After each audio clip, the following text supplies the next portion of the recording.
¿Qué tal, chicos? Vamos a dar inicio en lo que se conectan nuestros demás compañeros. ¿Cómo están? Bueno, la clase pasada vimos lo que fue el horizonte preclásico o el periodo preclásico. Ahora vamos a abarcar lo que es el periodo clásico. Hay que entender que en el periodo preclásico abarcaban la civilización olmeca como civilización principal y parte de la maya, por eso también vimos algunas cosas sobre los mayas. Pues ahora precisamente abarcamos el periodo clásico, que una de las principales civilizaciones que estaban más fuertes en ese tiempo eran los mayas. Pues como podemos ver, en su arquitectura pues desarrollaron mucho el urbanismo, las ciudades planificadas, las pirámides escalonadas y la orientación astronómica en sitios ceremoniales. Ellos son como que los principales exponentes dentro de las pirámides de México. Entonces, según la organización, pues su expansión política y mercantil pues tenía una cultura teotihuacana, eran descendientes los teotihuacanos, hasta el 650 después de Cristo. Sobre la región zapoteca y la zona maya destacan los gobiernos teocráticos, recuerdan que habíamos visto que era teocrático. En los primeros siglos y un posterior desarrollo militar y tributario, el culto a Quetzalcóatl hunde sus raíces en Teotihuacán, pero se identifica con el nombre de Kukulcán entre los mayas. Es decir, acuérdense que Quetzalcóatl es un dios olmeca, pero tiene raíces teotihuacanas y se identifica con el nombre de Kukulcán entre los mayas. Es la diferencia. En el periodo clásico de la civilización mesoamericana está marcado por la consolidación del proceso urbanístico. O sea, sus principales avances eran por la arquitectura y la urbanización.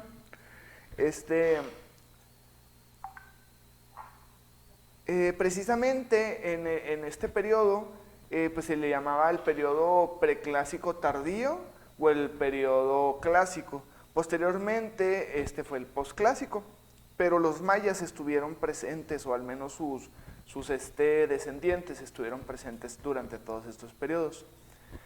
Lo que ocurre es el siglo III antes de Cristo. Durante la primera parte de esta época, Mesoamérica fue dominada por Teotihuacán. A partir del siglo VIII antes de Cristo, esta ciudad inició un largo proceso de decadencia que permitió el auge de la cultura maya y zapoteca y los llamados centros regionales de epiclásico. Los zapotecas y los mayas son muy similares, digamos que primero fueron los zapotecas y luego los mayas. Y antes de los zapotecas estuvieron los olmecas.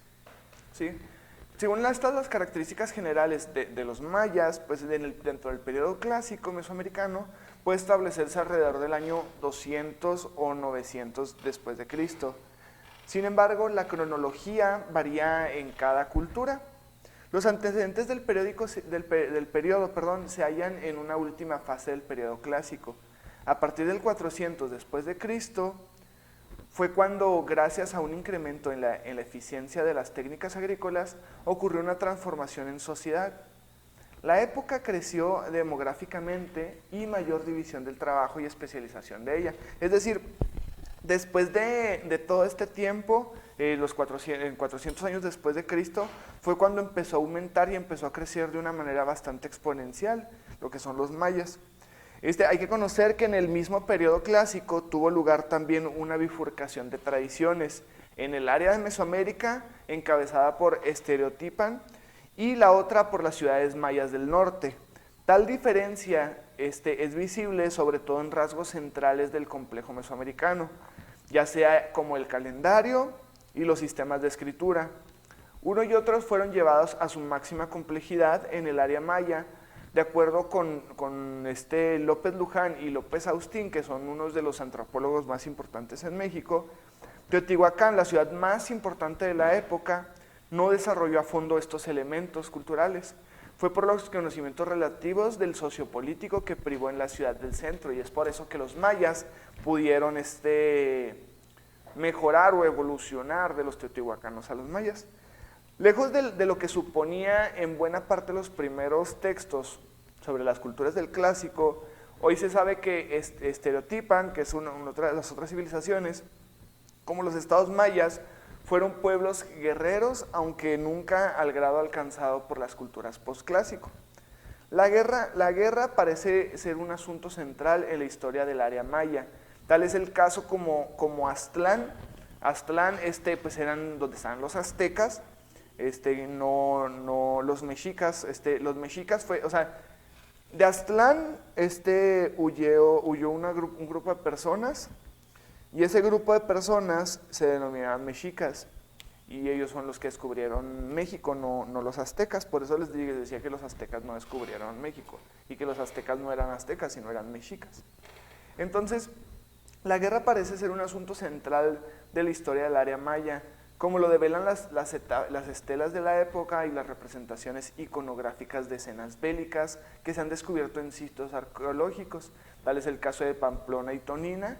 En aquella región florecieron varias ciudades-estado, y eran bastante hostiles entre sí. Por su lado, Teotihuacán no pudo haber llegado a ser gran centro político y económico si no hubiera sido por las batallas que libró, como también lo atestigua la iconográfica de la ciudad, aunque parece que los mismos estados de competencia, igualmente Monte Albán se impulsó en los valles centrales de Oaxaca, que por medio de acciones bélicas, según demuestran las estelas de la conquista, el edificio J de esta ciudad y el comercio jugó un papel importantísimo para que estos enfrentamientos fueran un poco más pacíficos y no fuera solamente batalla.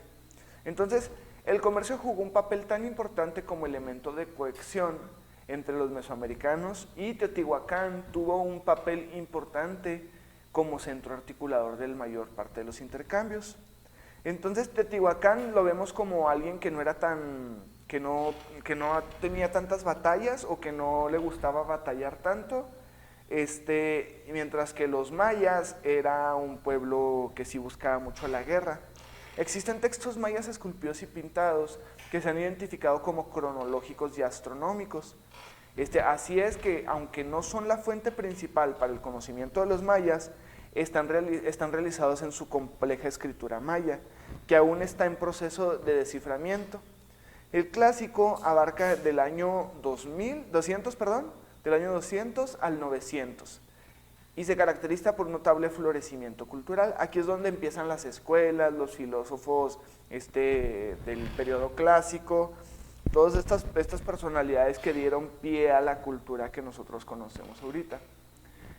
Teotihuacán fue la ciudad mesoamericana por antonomasia, y sus orígenes se remontaban al período tardío o clásico, posiblemente tras las erupciones del Chitle, que es un volcán de aquellos tiempos. Con el declive del Cuicuilo, Teotihuacán llegó a concentrar en esa época el 75% de la población en la cuenca de México. Es decir, Teotihuacán era el lugar donde había más civilización en todo México, y era como la ciudad más grande. El desarrollo de Teotihuacán estuvo apoyado, entre otras cosas, con la explotación de los recursos del entorno geográfico y de su posición geográfica, como encrucijada de varias rutas comerciales. La cronología teotihuacana se puede dividir en 6 fases, que son las siguientes que vamos a nombrar. Por ejemplo, el Micalixis, que es del 150 al 250 después de Cristo, fue una expansión comercial construida de la calzada de los muertos y la ciudadela del templo de Quetzalcóatl. Es decir, este era un centro comercial en el cual la construcción era dedicada a los muertos, a la ciudad y al templo de Quetzalcóatl. También está Tlamimlopa, que del 250 al 400 después de Cristo fue un aumento de la población. Fue la construcción de la pirámide de la luna, el templo de los caracoles emplumados y la fundación del barrio oaxaqueño, presencia teotihuacana en Monte Albán y Caminaliyú. El comercio de obsidiana y cerámica anaranjado delgado. Hay que conocer que el comercio de obsidiana y de cerámica es uno de los principales comercios dentro de la época, era como el dinero de aquella época, incluso que hasta la actualidad se ha preservado muchos materiales de cerámica en muy muy buen estado. Entonces los cambios en el modelo del asentamiento del centro hicieron posible el surgimiento de la dictonomía campo-ciudad.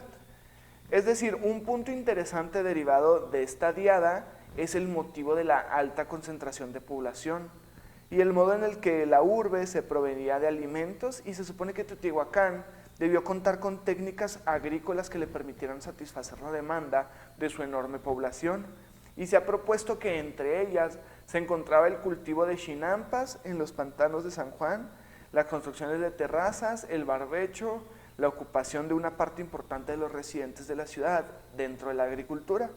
De cualquier manera, es casi seguro que dependiendo ampliamente de las cosechas de temporada y que su dieta base sea el maíz, calabaza y frijol, era completamente con caza, recolección y pesca, también un complemento dentro de los alimentos de esta región. Otras importantes actividades económicas de los teotihuacanos era la producción artesanal, como les comentaba ahorita, objetos de alfarería, de manufactura de obsidiana y la especialización debido de las demandas dentro de la cerámica. Por ejemplo, a través de la utilización de moldes y modelado sin torno en el caso de alfarería. La alfarería, como bien sabemos, es el manejo tanto de barro como de cerámica, como de cemento, todo esto que es para hacer esculturas. Entonces, ¿alguien sabe qué es la obsidiana?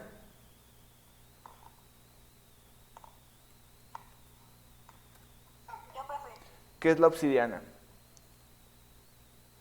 La obsidiana, perdón, es una roca, es un vidrio volcánico que se utilizaba para cortar, es muy filoso. Muy bien. Exactamente, para ello, con eso hacían sus lanzas, sus cuchillos, hachas, también hacían collares, pulseras, en incrustaciones de la ropa tenían pedacería de obsidiana. Entonces era un metal muy precioso. Perdón, es un tipo de roca ígnea que se puede pulir tanto que parece metal. Y es como granito y riolita, así se le denominaba. Entonces la escritura, la matemática, la astronomía y el calendario nunca fueron desarrollados al nivel de sus contemporáneos mayas. Se supone que esto se debe a ciertas características internas del sistema político teotihuacano, y esto es que no necesitaban de una complejidad mayor en esas tecnologías y conocimiento. Respecto a su organización, ¿sí dinos, Dafne?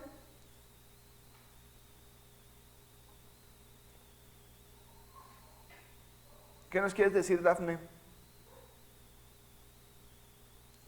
Bueno, ya pues le piqué a bajar la mano, ¿eh? Entonces, respecto a su organización social, los investigadores han propuesto que la ciudad estaba dividida en barrios por linajes o por comparaciones, es decir, con ocupaciones específicas. Acuérdense que lo que habíamos comentado, aquí todavía seguía este sistema en el cual todos tenían un papel, el cual el cual tomar, cada quien tenía por ejemplo, las mujeres hacían tal cosa, los niños de tal edad a tal edad hacían otras cosas. Ya cuando los niños varones tenían cierta edad, pues ya podían ir a cazar, ya podían ir a sembrar, ya podían ir a batallar. Entonces todo esto se fue estructurando de esta misma manera, desde los olmecas hasta los teotihuacanos, todavía seguía este sistema de organización. Mixteca Alta, que se denomina como la base de las flores, a diferencia de lo que ocurría en el valle, la Mixteca no tuvo una capital hegemónica de lo clásico. Sin embargo, ocurrió un aumento considerable de localidades en comparación con el preclásico. Se trataba de núcleos relativamente pequeños, de los cuales Yuculcán era el mayor. Cuenta con una compleja planificación urbana que sigue un patrón en L.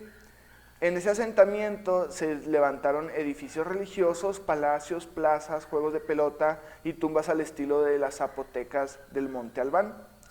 Es decir, ya tenían una organización en la cual hasta incluso ingresaban o metían canchas para jugar este juego ceremonial muy importante, perdón.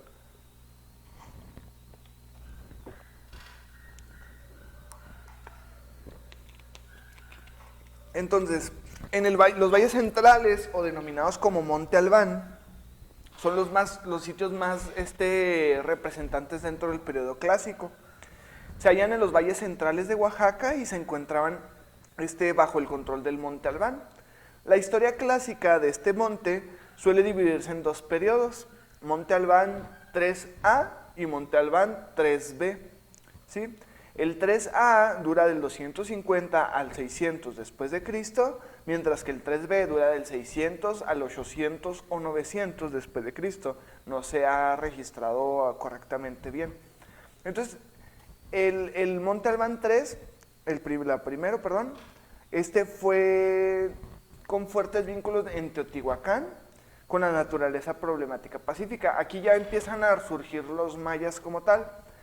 Tenían fuertes vínculos con Teotihuacán de la naturaleza probablemente pacífica, es decir, adoptaron esta conciencia o este conocimiento o esta conexión con la naturaleza. Mientras el Monte Albán 3, ya fue el máximo apogeo de la ciudad.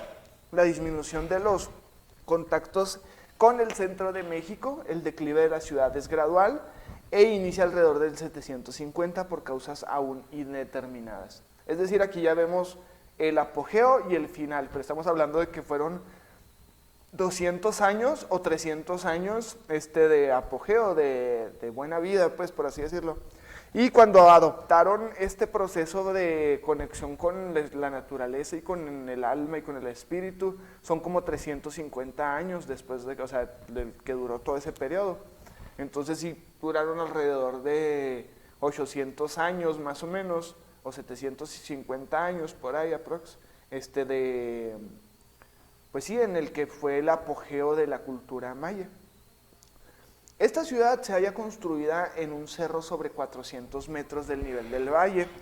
Luego, al tener en la época de su mayor apogeo una población de 15,000 a 30,000 habitantes, que ocupaban pues con una mayor de 2,000 terrazas, se les denominaba terrazas en planicies que estaban en lo alto de los cerros, y ahí es donde se ubicaban, ahí es donde ponían las pirámides y sus construcciones. Aquí hablando de Occidente, en Occidente no es posible establecer una división clara entre el preclásico y el clásico, debido a que el nivel de complejidad de las culturas del área no lo permite, es decir, había muy pocas culturas y muy desconocidas, y no podemos medir dentro de Occidente cuándo inicia y cuándo finaliza el periodo clásico. Entonces, tuvo escasas relaciones con el resto de Mesoamérica, la excepción hecha del área de Guerrero, escenario de la tradición mezcala, así se llamaban los mezcalas, de lo que sabemos gracias a sus objetos de piedra tallada. En toda la región maya se construyeron numerosos asentamientos humanos y grandes centros ceremoniales, además de los edificios claramente destinados al culto y construcciones que servían para actividades y administrativas, sistemas de drenaje y aprovisionamiento de agua potable. También numerosas casas habitación que muestran la distinción estratosocial, mercados, plazas y otras edificaciones que revelan una estructura de poder religioso y civil bien organizado. Por eso es que conocemos tanto de la civilización maya, y por ejemplo de la civilización de los mezcalas no conocemos prácticamente nada, conocemos muy pocas cosas. Entonces, a diferencia de los mayas y de los olmecas, que fueron las bases o las ciudades más importantes dentro del periodo mesoamericano, dentro del periodo clásico y del periodo posclásico. Entonces, es por ello que encontramos a la civilización maya como una de las principales fuentes de hegemonía o de los principales conquistadores dentro del área de Mesoamérica. Ellos tenían este avance meteorológico, astronómico, en el cual su arquitectura era base y ha durado hasta los días de hoy, y los cuales aún siguen siendo producto de estudio dentro de estos ya sea antropólogos o arqueólogos. Los arqueólogos aún siguen descubriendo cosas de importancia y de relevancia en México. Aún existen muchas civilizaciones que no se han encontrado, que no sabemos qué onda. Entonces, por eso que aquí vamos a abarcar más sobre la que imperó o la que fue más fuerte dentro del periodo clásico, que como ya lo hemos mencionado, pues fue la cultura maya. Entonces, vamos a hablar sobre sus sacrificios, sobre sus rituales, sobre sus deidades y sobre su cultura en general. Entonces, la cultura maya se refiere a una civilización mesoamericana que se destacó principalmente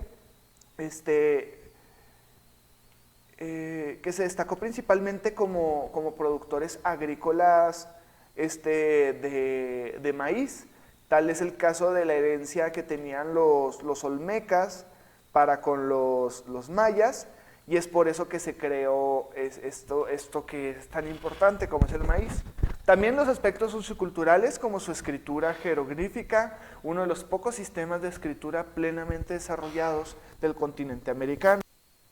Su arte, la arquitectura, su mitología y sus notables... ¿Sí nos hablaron? ¿Alguien nos habló? Ok, continuamos. Contiene de su arte la arquitectura, su mitología y sus notables sistemas de numeración, así como en astronomía, en matemáticas y en la comprensión ecológica. Ellos estaban muy preocupados por su entorno, que igual que la ciudad Caral en Perú, como la que hablamos la clase pasada, ellos creían la importancia del bienestar o de la conexión con su naturaleza, con los espíritus de la naturaleza, tomando en cuenta que sus deidades eran naturaleza, eran lluvia, eran sol, eran maíz, eran tierra, eran fuego, eran guerra. Entonces todo esto era relacionado con ello. Entonces prácticamente todo Guatemala y también Belice era la parte occidental de los mayas, mientras que México, Yucatán, Campeche, Quintana Roo, Chiapas y Tabasco era la parte norte. Durante el periodo formativo del periodo maya, antes del 2000 a.C., se inició el desarrollo de la agricultura y la población se hizo sedentaria, estableciéndose en las primeras aldeas en un periodo preclásico, es decir, 2000 años antes de Cristo hasta 250 años después de Cristo.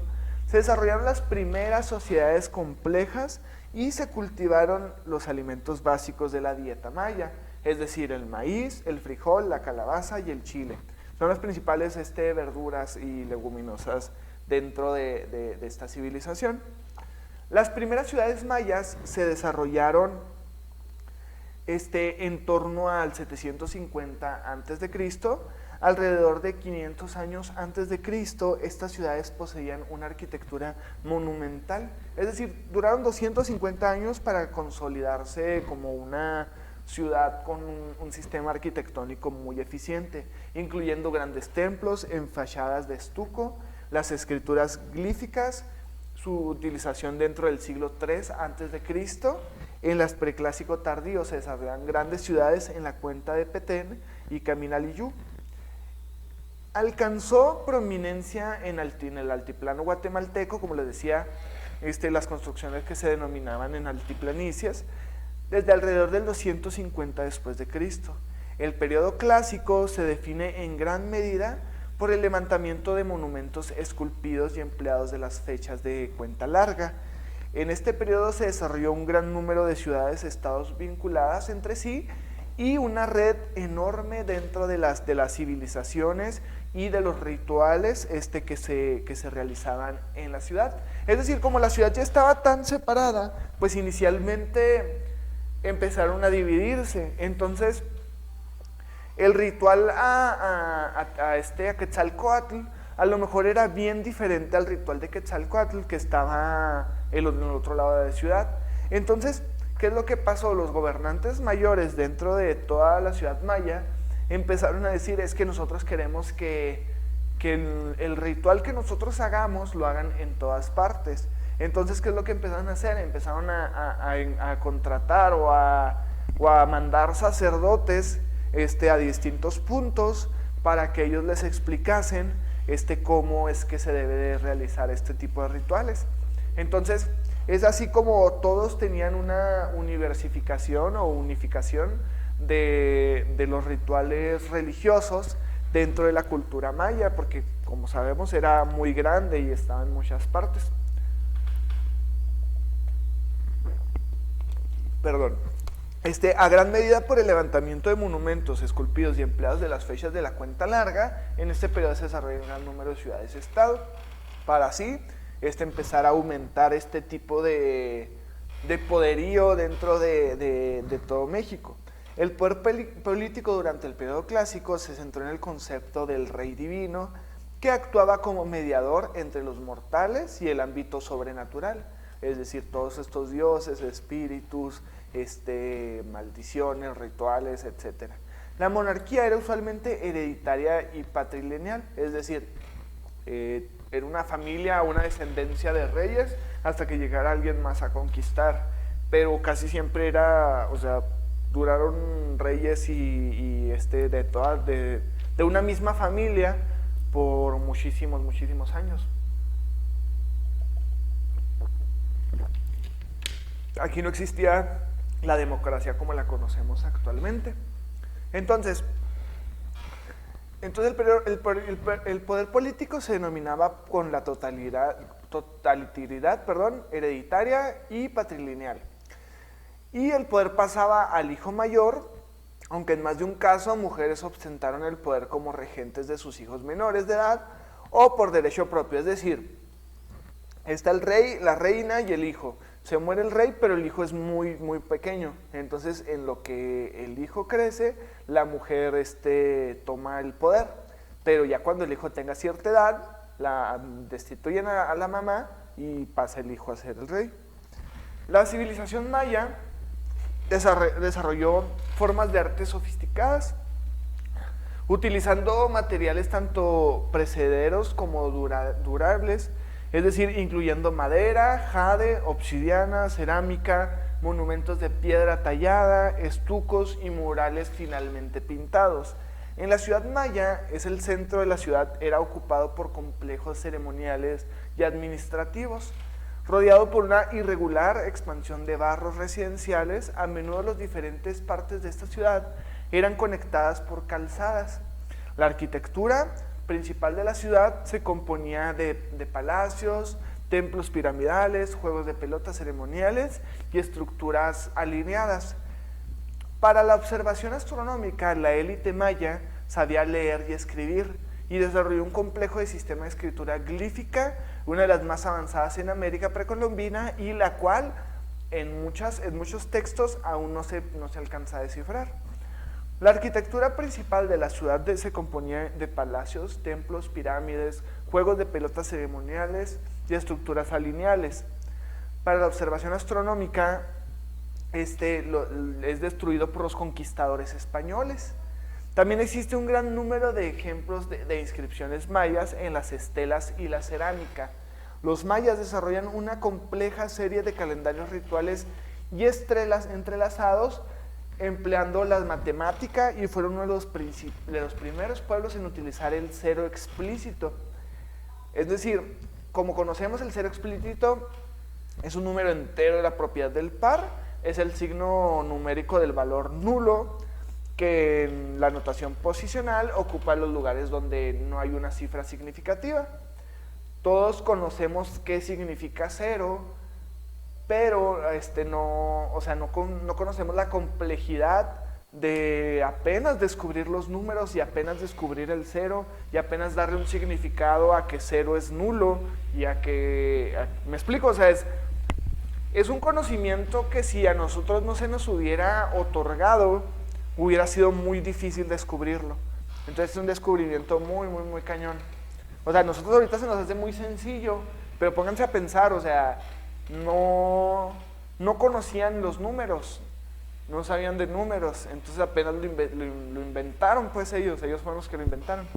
Entonces, la civilización maya se desarrolló dentro del área cultural de Mesoamérica, una región que se extiende del centro de México hacia el sur de América Central. Mesoamérica fue una de las 6 cunas de la civilización en el mundo. El área mesoamericana dio origen a un desarrollo cultural que incluía la formación de sociedades complejas, la agricultura, la ciudad, como lo habíamos dicho, la arquitectura monumental, la escritura y los sistemas calendáricos. El conjunto de rasgos compartidos por las culturas mesoamericanas también incluyó los conocimientos astronómicos, tal es el caso también como el sacrificio de sangre, el sacrificio humano y una cosmovisión que se ve en el mundo como un estructurado de 4 divisiones alineadas que son los puntos cardinales. Y es aquí donde pasamos a lo que son los sacrificios humanos en la cultura maya. Durante la época precolombina, el sacrificio humano en la cultura maya fue una ofrenda ritual para alimentar a los dioses. La sangre era vista como una potente fuente de nutrición de las deidades mayas y el sacrificio de una criatura viviente, por tanto una apreciada ofrenda por extensión del sacrificio de una vida humana. ¿Qué han investigado ustedes sobre los sacrificios humanos dentro de la civilización maya?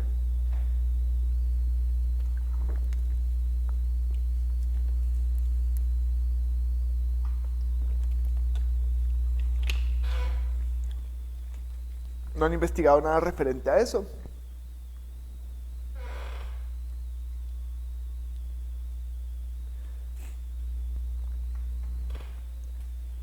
¿Recuerdan que les encargué de tarea?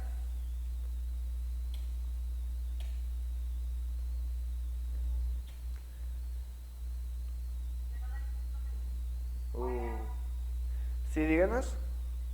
Sobre los sacrificios eran mujeres jóvenes indígenas, ¿no? Ajá, correcto. Principalmente... Les arrancaban el corazón, ¿no? Algo así. Ajá, si había un ritual específico que les cortaban y les arrancaban el corazón. Y la cabeza se las cortaban y giraba en las escaleras de ciertas pirámides o ciertos templos. Sí, era muy gráfico. Entonces, pues sí. Muy bien. Entonces el sacrificio humano entre los mayas es evidente desde los menos del periodo clásico hasta las etapas finales de la conquista española. En el siglo XVII el sacrificio humano está descrito en el arte clásico maya y es mencionado en los textos jeroglíficos de este periodo y ha sido verificado arqueológicamente mediante análisis de restos esqueléticos de los periodos clásico y posclásico, que fueron del 900 al 1524 a.C. Además, el sacrificio humano es descrito en los textos mayas y coloniales españoles tempranos, incluyendo el Códice de Madrid, el Popol Vuh, que es un escrito maya de los más importantes, el Chilam Balam, que también es uno de los más importantes, y los Cantares de Dizbalche, que es una obra yucateca. ¿Sí? Entonces, los mayas emplearon varios métodos, siendo los más comunes la decapitación, la extracción del corazón, como nos decía nuestra compañera, y otras formas adicionales de sacrificio incluían asatear ritualmente a la víctima con flechas, lanzar a la víctima a un cenote, enterrar vivo para acompañar a un entierro noble y el sacrificio de los jugadores en un ritual de renacimiento relacionado con el juego de pelota mesoamericano y el destripamiento. O sea, tenían muchísimas maneras de hacer estos rituales. Tal es el caso que, como aquí decían, sobre enterrar a alguien vivo, era cuando alguien muy importante moría, lo enterraban junto con sus servidumbre para que le sirvieran en el paso pues sí, hacia la otra vida. Entonces, los mayas emplearon varios métodos. Tal es el caso de que del juego de la pelota, era tan importante este juego que dentro de estos rituales, pues se efectuaba un juego de pelota, en el cual los perdedores perdían su vida y los ganadores pues quedaban victoriosos. En algunos de los casos, los ganadores eran los que tenían el derecho o conseguían que los mataran, pero para ellos era un honor dar la vida por sus dioses, era un honor, ofrecerse por sus dioses era un honor, como en el periodo de los vikingos. Los vikingos también muchas veces ni siquiera era necesario que escogieran a alguien para el sacrificio, simplemente existían personas que se ofrecían voluntariamente para este sacrificio. Entonces imagínense qué tanta fe tenían para ofrecer su vida por sus dioses. Ok, les tengo una pregunta. Darling, ¿funciona tu micrófono? Sí, hola. Hola. ¿Funciona tu cámara? A todos los que les pregunte, activen su micrófono y su cámara, ¿sale? ¿Creen? Bueno, con tu voz está bien. ¿Tú crees que perteneces a alguna religión o crees en algún dios? Pues creo en Dios, pero no pertenezco a ninguna religión. Ok, ¿tú darías tu vida por Dios? No, o sea, así de que me dijeran. Sí, que te dijeran, te vamos a matar, ¿crees en Dios? Y si dices que sí, te matan. Si dices que no, pues vives. No, creo que no. ¿Dirías que no crees en Dios? Sí creo en Dios, pero no así como Para dar tu vida. Ok, muy bien. Muy bien. Lucy, misma pregunta. ¿Tú qué harías? Buenos días. Buenos días. Yo creo que no, profe, debería decirle. Está cañón, ¿no? Yo que le diría que sí estaría dispuesta A dar la vida. ajá, la verdad sí, porque ya ahí sería. Uno piensa, por ejemplo, como madre, Ujú. pues mis hijos, o sea, uno a lo mejor yo sí daría la vida por mis hijos, pero. Ajá. Creo en Dios, pero así decir que de buenas a primeras venga alguien y me diga, ¿darías la vida por Dios? Híjole, sí estaría difícil. Sí está difícil, ¿verdad? Porque uno luego piensa en mis hijos, me voy yo y luego. Ok, Magali.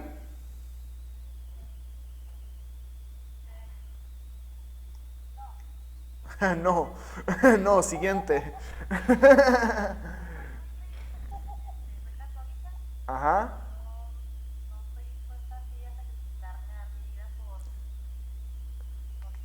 Ok. Ricardo, Pasó. misma pregunta. No, pues que ya depende de cada quien, ¿no? De qué tan religioso, pues creyente seas. Por ejemplo, por la neta yo no, porque tú para qué dar la vida por alguien que ya está muerto.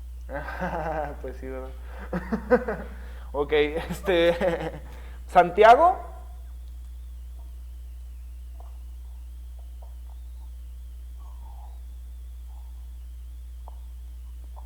Creo que no.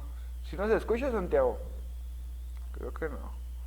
Bueno, pues sí, efectivamente, o sea, pues, está difícil, ¿no? Creo que nadie, o sea, pues yo tampoco, creo que nadie daría la vida por su dios o por sus dioses, al menos en la actualidad. Pero en ese tiempo, imagínense, cada descubrimiento, cada, cada desastre natural, cada lluvia, cada temblor, pues sí, o sea, cada hecho natural, la explicación principal era Dios. Cada vez cuando descubrieron que sembrando cosas podía salir frutas, podría salir verdura, podría salir comida, ajá. Ellos tenían como que, ya sea los vivos o los muertos, la idea de que al morir van a ir a otro lugar, o sea, porque Ajá. estaban como que súper seguros de que iban a. Sí, o sea, y te digo, supuestamente la mayoría de los que son creyentes católicos de verdad, o cristianos, o que pertenecen a alguna religión, en verdad creen en eso, ¿me explico? Pero ¿por qué ahorita en la actualidad no daríamos nuestra vida por nuestras deidades y antes sí las podían dar? ¿Me explico? Como que antes estaban más seguros de la religión, ahorita Sí, no, y yo creo que no es que estaban más seguros, más bien como tenían todos estos descubrimientos nuevos, todo lo nuevo que descubrían, todo lo nuevo que veían, pues todo lo relacionaban con Dios. Y ahorita como nosotros ya conocemos casi todo lo que está construido, o hay muy pocas cosas que están descubriendo que son nuevas, pues ya no se nos hace impresionante, ¿me explico? Ya se nos hace algo como producto del ser humano, no de Dios, ¿me explico? Es algo que la misma ciencia lo hizo, o la física, ¿me explico? Entonces ya no lo atribuimos tanto a Dios como en la antigüedad, porque antes era de que veíamos un rayo y decía, pues Dios nos aventó un rayo, ¿me explico? Y ahora ya sabemos que es un fenómeno meteorológico. Entonces yo creo que eso tiene que ver mucho en que antes su nivel de religiosidad era muchísimo mayor al que tenemos ahorita en la actualidad. Entonces, bueno, ya cambiando un poco de tema, el territorio de los mayas cubrió un tercio de la existencia total de Mesoamérica. Los mayas mantuvieron así una relación dinámica en las culturas vecinas, incluyendo los olmecas, los mixtecos, los teotihuacanos, los aztecas, que son los mexicas o los de Aztlán, y entre otros.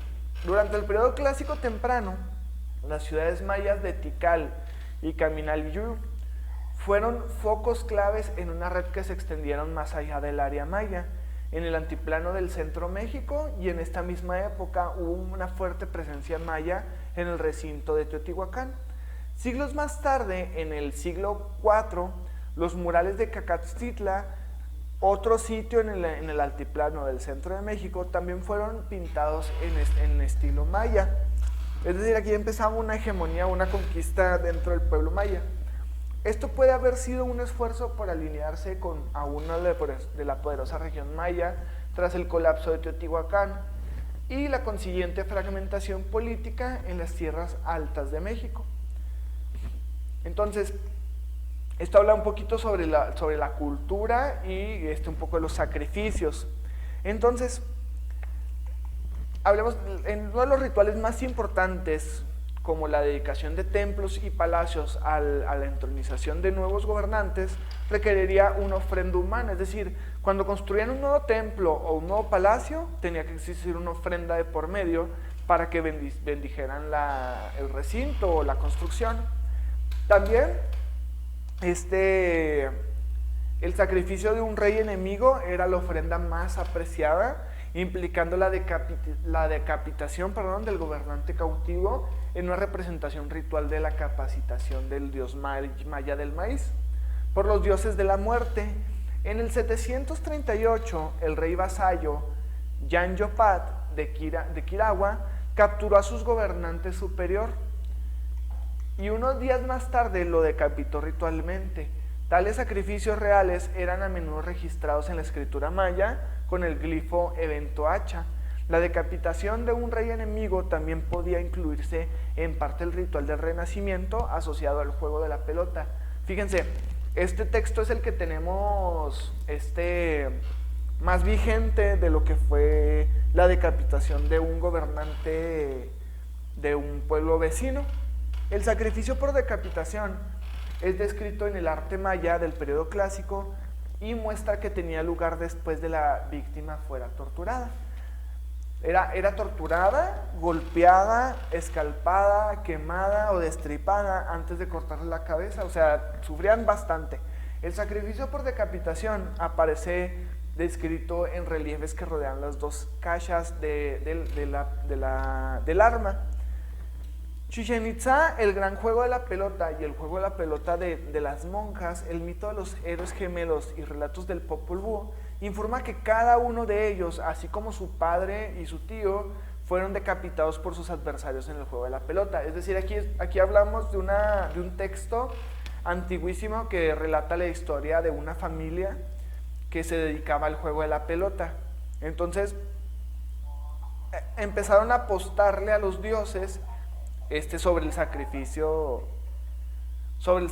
de estos. Entonces dijeron, si perdemos, yo me sacrifico, pero para los dioses, no para ustedes. Y es aquí donde inicia este sacrificio de decapitación, por el juego de la pelota. Y por eso es que el juego de la pelota se vuelve tan ceremonial y tan religioso.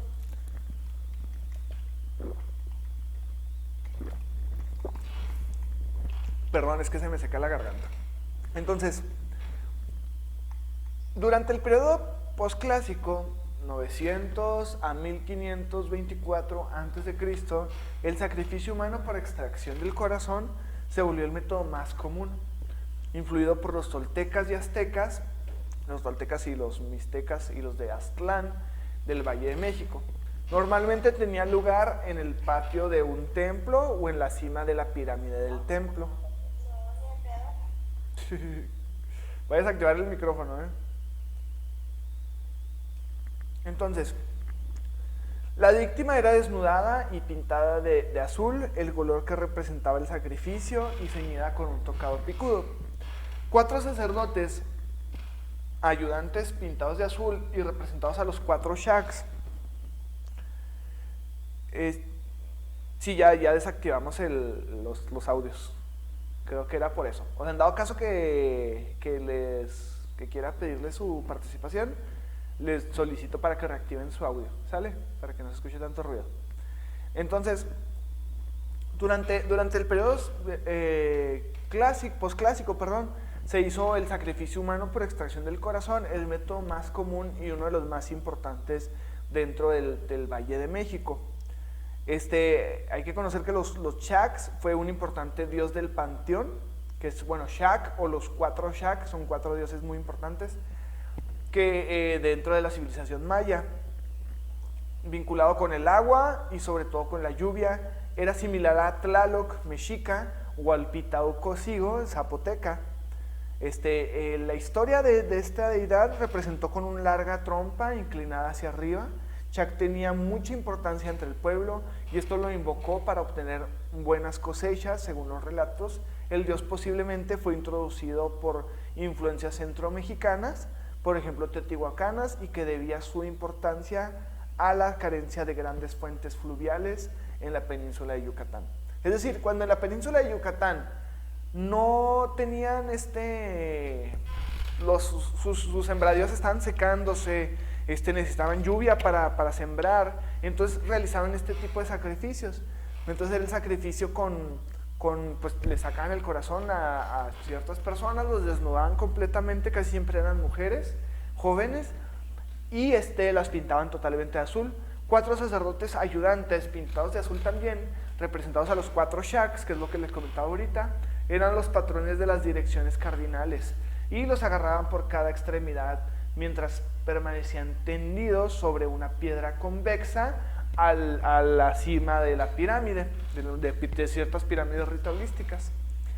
A veces, según el ritual, los 4 shaks echaban el cadáver por las escalinatas del templo hasta el patio que estaba hasta abajo de todas las escaleras, o sea, empezaba a rodar, donde sería desarrollado por los sacerdotes auxiliares, excepto las manos y los pies.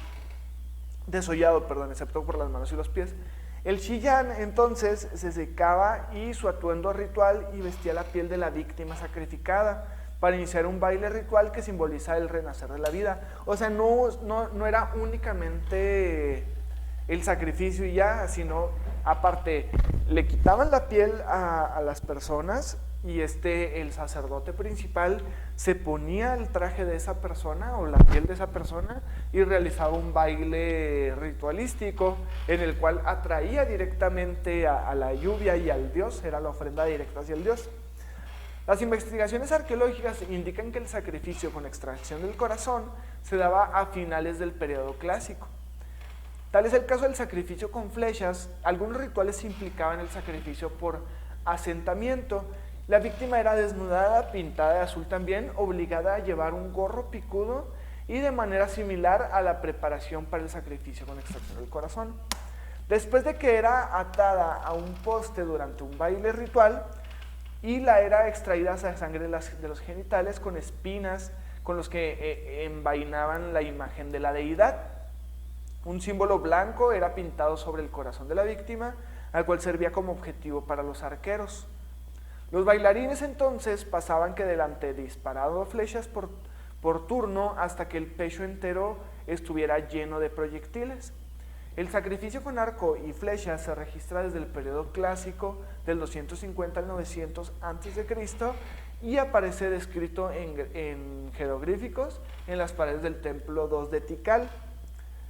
Los Cantares de Lisbalche es una colección de poemas mayas yucatecos escritos a mediados del siglo XVIII. Los poemas tratan sobre el sacrificio con flecha y se cree que son copias y poemas que datan desde el siglo XV. Durante el periodo posclásico, el primer titulado Pequeña Flecha es una canción que llama al sacrificado a ser valiente y permanecer tranquilo. Es como les comentaba, o sea, qué impresionante, son rituales que no solo te matan y ya, o sea, son rituales que en verdad el que va a ser sacrificado sufre mucho antes de su muerte, porque sí son muchos procedimientos muy dolorosos y muy feos, y el saber que algunos de estos sacrificios fueron por personas que decidieron hacerlo por sus propias ganas, por su propia devoción hacia su Dios, pues está bien impresionante. Entonces por eso les preguntaba ahorita si ustedes podrían dar la vida por lo que creen ahorita. Entonces pues sí es bien difícil. Entonces los jeroglíficos del clásico tardío, en una estructura enterrada debajo del grupo del Tikal, muestra a una víctima con las manos atadas tras la cabeza. Está siendo destripada en la ciudad del periodo clásico de Palenque.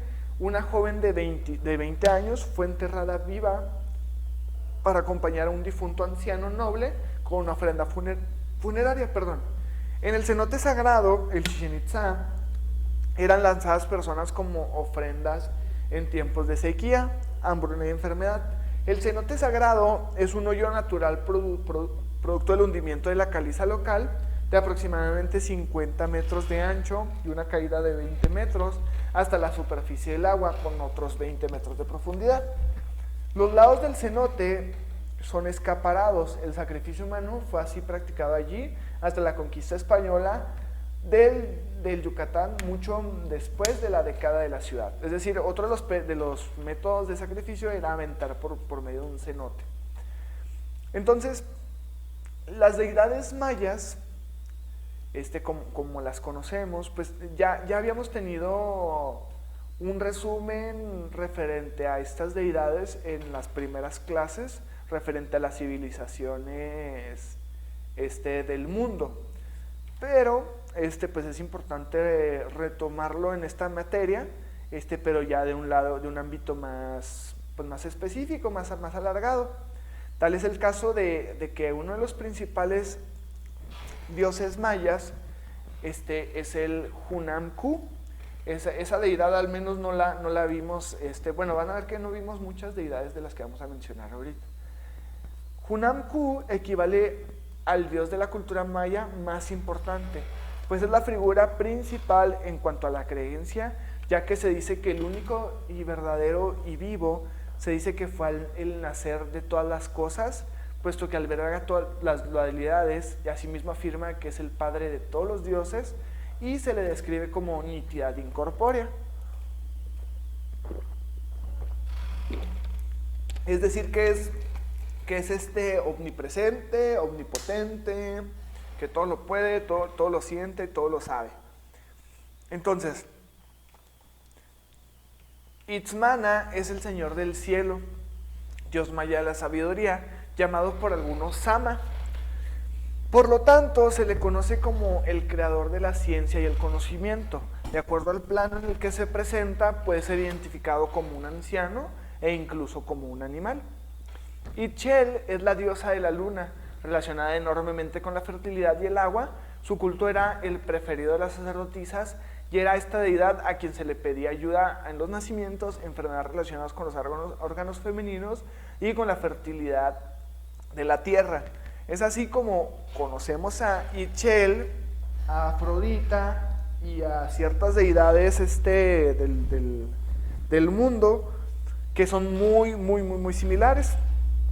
Es el caso de Itchel, que es la propia versión de Afrodita dentro de la cultura maya. Entonces Yum-Cax es el gran dios del maíz, es el muy parecido a los que vimos de los olmecas. Asimismo, patrono de la agricultura y guardián de los animales. Su adoración era más que fundamental, puesto que tenía mucho que ver con las actividades principales de esta civilización. Cawil, sobre este dios, asegura que es el padre y madre de la raza humana. Se le asigna el poder del fuego y la capacidad de curar muchas enfermedades. El poder de los dioses mayas era infinito. Así lo entendía la civilización que haciendo presencia en países como México, Honduras, El Salvador, Belice y Guatemala, se encargó de garantizar el equilibrio natural, acudiendo a sus actividades con la intención de fomentar la interacción de los hombres con el cosmos. Es así como dentro de la mitología maya se cuenta con el espacio apropiado para concebir a sus deidades casi de manera fantástica. Es por ello que generalmente se le asignaban características que les aportaban atributos no solo humanos, sino también de plantas y animales. Estas últimas categorías de gran relevancia, pues es preciso tener en cuenta el papel protagonista de los elementos naturales para esta sociedad. Para la realidad terrenal, el conjunto de divinidades mayas equivalía a la energía, y esto justamente era lo que permitía que un mismo dios, de acuerdo a la temporalidad, pudiera asumirse bueno o malo, e incluso femenino o masculino. Adicionalmente, surge algo llamativo, pues el hecho de ser considerados manifestaciones físicas de lo sagrado no exoneraba a este grupo de dioses de manifestar estados de ánimo, revelando una voluntad influenciada por el tipo de comportamiento de los hombres. Tal era la necesidad de agradar a sus divinidades que se sabe de los sacrificios humanos que pretendían evitar la ira de los todopoderosos.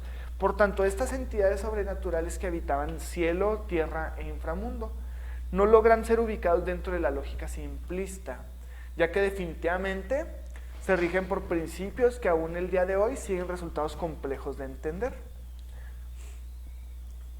Los principales dioses mayas, junto con sus características y orígenes, pues están totalmente enlazados con las deidades de otras civilizaciones y están muy a la par. Tal es el caso de Shak-Bolai, que es el dios jaguar, que es muy similar a la deidad que teníamos en la Olmeca, que era el dios jaguar. Entonces, el jaguar era el animal más sagrado e importante para la cultura prehispánica. Es por ello que el dios que lo encarnaba simboliza fuerza, poder entre los dioses mayas y olmecas. Este dios era Shak-Bolai, quien además representaba el paso del sol por el inframundo. Shak-Bolai era el dios jaguar y se le relacionaba como el señor de la muerte. Yum-Simil, de acuerdo a los mayas, él era el patrón del día Akbal, que representaba la oscuridad, el cual era el séptimo día del calendario. Los mayas afirmaban que el dios del sol por las noches se transformaba en jaguar para poder viajar por la oscuridad, por el mundo de los muertos. Es por ello que Shak-Bolai estaba relacionado con el sol y el inframundo. Esta deidad se caracteriza principalmente por presentar una cabeza de jaguar con un mechón de caballo de medio lado, con los incisivos hacia afuera, y cuyo cuerpo estaba cubierto de manchas que simbolizan el cielo de la noche con sus estrellas. ¿Por qué era tan importante el jaguar para los mayas y para los olmecas? Los mayas admiraban al jaguar por la fuerza y la destreza que este animal poseía para cazar. Además representaba otras divinidades, tanto del mundo natural como sobrenatural, por lo que este era respetado y alabado como el señor de los animales. De acuerdo a sus creencias, el jaguar, dominaba la fuerza cósmica del día y la noche. Por lo tanto, era un felino nocturno y crepuscular. Asimismo, era considerado un símbolo sagrado y único, pues una serie de deidades adquirieron varias de sus cualidades. Dentro de la cultura maya, este felino representaba lo que estaba en el espacio cósmico. También simboliza la vida y la fertilidad. La importancia de este animal era tal que muchas de las edificaciones que construyeron en ciudades precolombinas se referían a él. Entonces, aquí vemos un animal sagrado dentro de la cultura olmeca, maya y en sí casi de todos Sí, de todas las culturas prehispánicas era muy referente este animal. Porque hay que conocer que en ese tiempo había muchos jaguares dentro de esa zona, entonces era muy reconocido esto. En el amplio mundo del Popol Vuh, conocido como el libro sagrado o la Biblia de los mayas, resuena el nombre de Ixquic, también conocida como Kik o diosa madre maya, quien dio luz siendo virgen a dos dioses gemelos, Hunahpu y Balanque. Kik, la princesa del inframundo, daba a conocer o daba referencia a que era la joven hija de Mankik, señor del inframundo, o Xibalba. Según la mitología maya, era después de haber oído la historia de Hunahpu, quien fue transformado en árbol. Sintió gran curiosidad y visitó clandestinamente el lugar en el que se encontraba al fin de probar sus frutos. Este cuento da mucho simbolismo a un relato nórdico en el cual Odín transforma en árbol o lo deja pegado en un árbol a una deidad que se llama Mimir, que Mimir es el dios que todo lo sabe, que todo lo conoce. Entonces, bueno, una vez que Kik decide probar los frutos del árbol, que no era más que calaveras, hasta que la cabeza de Hunahpu lo escupió saliva en la palma de la mano, y esta quedó embarazada. El padre de Kik, al enterarse del embarazo de su hija, decide sentenciarla a muerte por deshonra, ya que para ese entonces la virginidad de una mujer era propiedad del hombre y ésta no podía disponer de ella. Sin embargo, ella logra huir con su suegra y da luz a dos gemelos, Hunahpu y Balanque, quienes en un futuro realizaron grandes hazañas al derrotar a los señores de la muerte y se convirtieron en la luna y el sol. Es una de las mitologías de los cuentos mayas más antiguos registrados.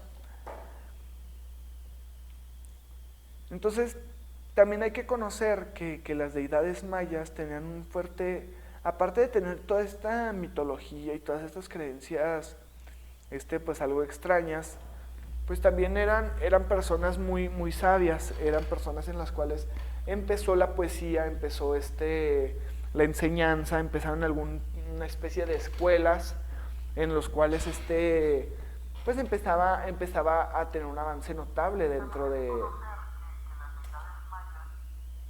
Ajá, ¿sí no es maya? ¿Sí no es tu Ana? Ah, ok, se te activó. Bueno, entre los dioses mayas y sus historias nace la leyenda de Tzavay, quien era una mujer que solía agradar a los viajeros, quienes por las noches se aventuraban en los caminos del Mayab. Esta mujer era conocida por ser muy atrevida y no continuar las normas, cualidades que le llevaron a ser considerada una diosa. La leyenda de Ixtabay, según cuenta la leyenda, en un pueblo vivían dos hermosas hermanas. ¿Sí se acuerdan que compartimos esta leyenda?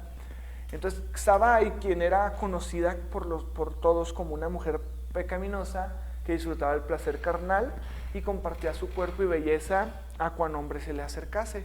Por otro lado estaba Utzcolel, quien, al igual que de bella que era amada por todos por su aparente dulzura y bien portar.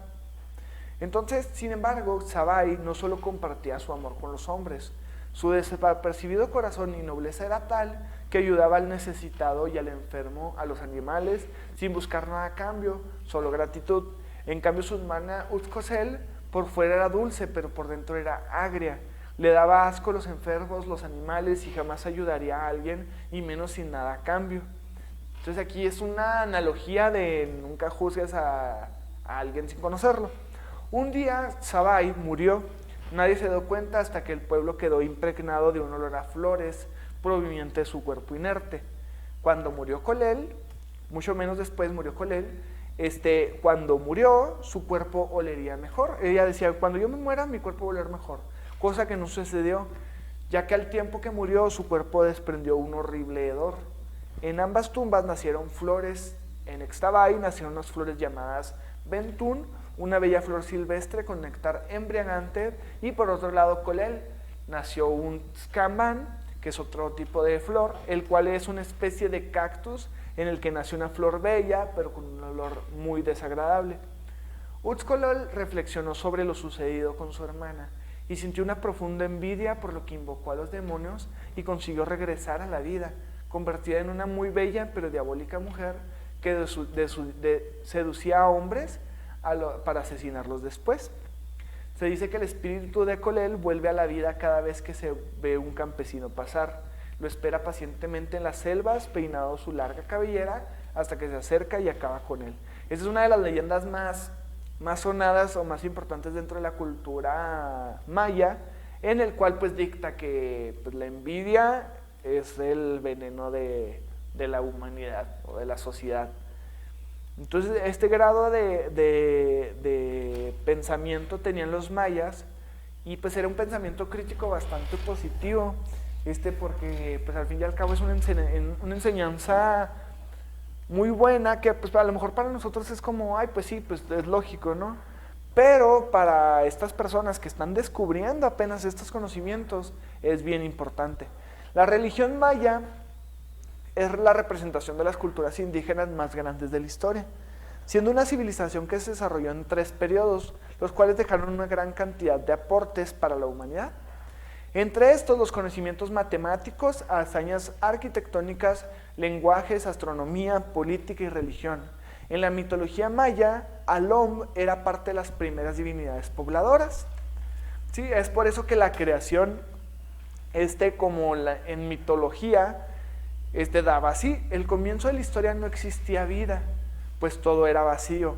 Así los dioses mayas decidieron que era momento de comenzar un mundo.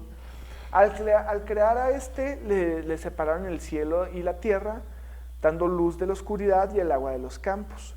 Notaron que su creación requería de seres que la habitaran, así fue como dieron vida a los animales. Sin embargo, esto no les veneraron, pues era tal su inteligencia que veían que sí mismos, sin ofrecer tributos a sus creadores, los dioses les castigaron obligándolos a vivir bajo la supervivencia del más apto. Así estos se darían caza para sobrevivir. Continuaron en búsqueda de un ser que les agradeciera por el nuevo mundo.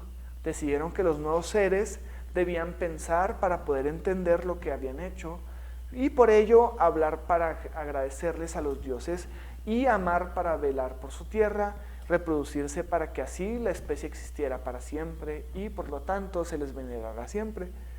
Entonces, las deidades crearon al hombre.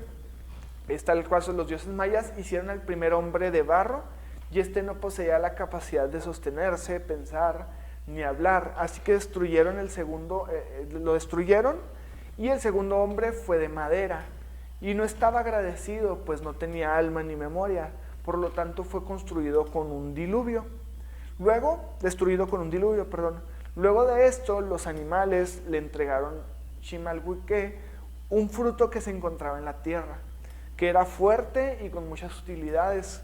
Como regalo, la diosa tomó la ofrenda y moldeó al hombre de este fruto. El hombre de este fruto fue un éxito para los dioses, pues era fuerte, pensaba, amaba, veneraría en un futuro a sus creadores, pero sin embargo, la nueva especie no sabía cómo hacerlo. Los dioses masculinos recurrieron a las deidades femeninas para que éstas se encargaran de orientar al hombre del fruto. Entonces, se preguntarán cuál es este fruto, cuál es el Ixmucané. El Ixmucané es nada más y nada menos que el maíz.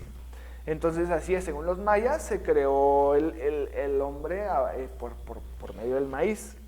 Entonces, nosotros tenemos, por eso les digo, es bien interesante la historia que engloba todo lo que es el maíz y todos los tipos de maíz y todos los colores de maíz, porque pues en sí hay muchos tipos de maíces y pues por eso es que existe tanto esta fascinación de los mayas con este fruto.